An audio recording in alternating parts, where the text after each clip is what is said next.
अस्सलामुअलैकुम व्यूअर्स, उम्मीद है आप सब खैरियत से होंगे। आज का हमारा टॉपिक है अल्कोहल्स। ठीक है। अल्कोहल जो होते हैं आपके पास, इनके अंदर जो फंक्शनल ग्रुप होता है वो ओ एच का होता है। ठीक है। अब फंक्शनल ग्रुप ओ एच जो है वो आपके पास किसी के साथ भी लगा हुआ हो सकता है, अल्कीन के साथ, और मतलब उसके आर जो है वो अल्काइल को डोनेट करते हैं। तो आप लगा लें कि अल्काइल ग्रुप के साथ जब हम फंक्शनल ग्रुप ओ एच लगा देते हैं तो वो क्या बन जाते हैं, हमारे पास अल्कोहल्स बन जाते हैं। अल्कोहल जो हैं, अब इनको क्लासिफाई किया जाता है मोनोहाइड्रिक, डाईहाइड्रिक, पॉलीहाइड्रिक, मतलब डाई ट्राई कुछ भी हो सकता है। ठीक है। पॉली भी हो सकता है।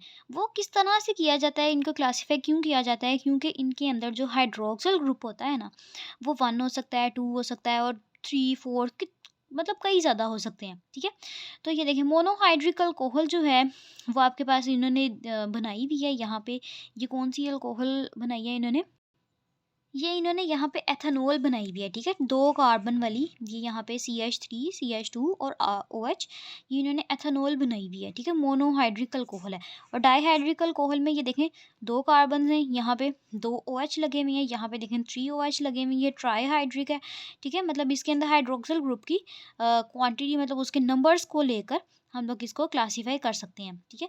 अब मोनो अल्कोहल जो होते हैं वो फर्दर क्लासीफाई किए जाते हैं प्राइमरी, सेकेंडरी और टर्शरी में, बिल्कुल वैसे ही जैसे अल्काइल हैलाइड्स का बताया गया था कि अल्काइल हैलाइड्स को मोनो, वो सॉरी, प्राइमरी और सेकेंडरी और टर्शरी बताया गया था। वैसे ही इसमें भी क्या होता है कि इसकी प्रेजेंस की वजह से कि हाइड्रोक्सिल ग्रुप जिस कार्बन के साथ लगा हुआ है, उस कार्बन के साथ और क्या क्या चीज़ें अटैच हैं, उस लिहाज से या उस हवाले से हम इसको करते हैं।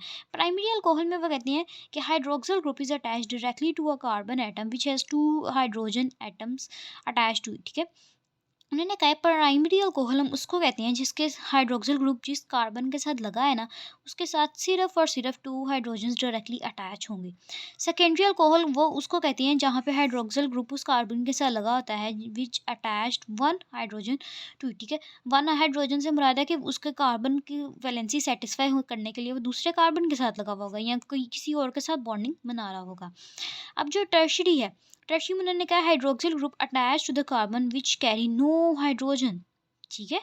कि हमारे पास टर्शरी जो अल्कोहल है वो जो हाइड्रोक्सिल ग्रुप उसके साथ लगा हुआ है, उसके साथ हो जो जिसके पास कोई भी हाइड्रोजन ना हो। जैसे ये देखें, नीचे एग्जांपल दी हुई है, ये देखें प्राइमरी, प्राइमरी का उन्होंने कहा था हाइड्रोक्सिल ग्रुप उस कार्बन के साथ अटैच हो जिसके साथ 2 हाइड्रोजन लगे हुए हैं।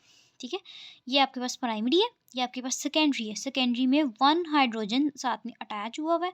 तो और यहाँ पे टर्शरी में क्या है कि कोई भी हाइड्रोजन अटैच नहीं है। तो ये आपके पास है टर्शरी अल्कोहल। अब उसके बाद उन्होंने कहा है कि नेचर हाइड्रोक्सिल ग्रुप की जो होती है वो आपको पता है कि वाटर के अंदर जब हम करते हैं, जो ऑक्सीजन होती है वाटर के अंदर, वो sp3 हाइब्रिडाइज होती है। इसी तरह हाइड्रोक्सिल ग्रुप में भी, मतलब जो अल्कोहल है वो sp3 हाइब्रिडाइज होगी। ठीक है। जो अल्कोहल के अंदर कार्बन और ऑक्सीजन के दरमियान में जो बॉन्ड है वो आपके पास क्या है, लार्जर होते हैं एज़ कम्पेयर टू जो हाइड्रोजन और ऑक्सीजन के दरमियान में बॉन्ड होता है, बॉन्ड एंगल होता है वाटर के अंदर, उसकी निस्बत। ठीक है। नीचे ये इन्होंने बॉन्ड एंगल बनाए हुए हैं CH, ये देखें ये वाटर का है, ये वाटर का बनाया हुआ है।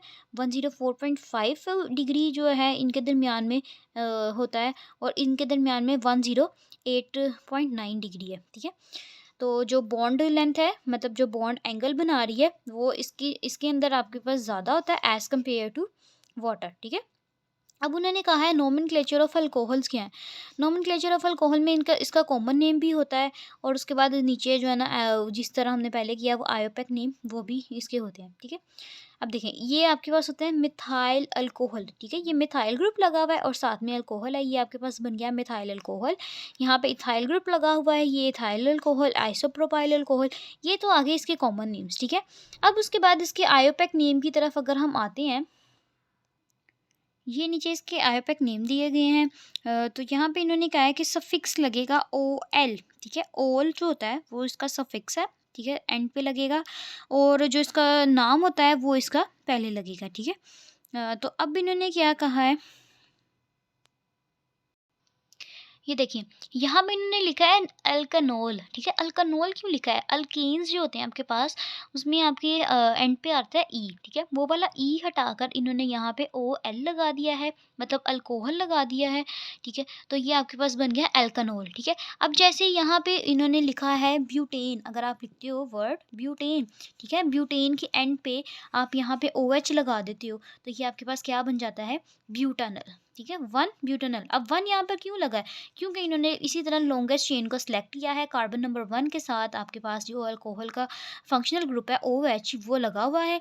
तो 1 कार्बन के साथ है तो इसलिए 1 ब्यूटानल, 2 कार्बन के साथ है तो 2 ब्यूटानल, ठीक है? अब इसमें इन्होंने लिखा है नीचे नॉट 3 ब्यूटानल। क्यों नॉट 3 ब्यूटानल कहा गया है? वो इसलिए क्योंकि अगर आप यहाँ से नंबर्स देते हो तो यहाँ से, इसलिए यहाँ से 3 आता है। लेकिन आपको पहले भी बताया गया है कि जो कार्बन जहाँ पे फंक्शनल ग्रुप करीब होता है, हम कार्बन की नंबरिंग वहीं से स्टार्ट करते हैं। तो यहाँ पे 1, 2, 3, 4, तो यहाँ पे सेकंड के साथ लगा हुआ है, तो यहाँ पे हम इसका नाम 2 ब्यूटानल करेंगे, नॉट 3 ब्यूटानल, ठीक है?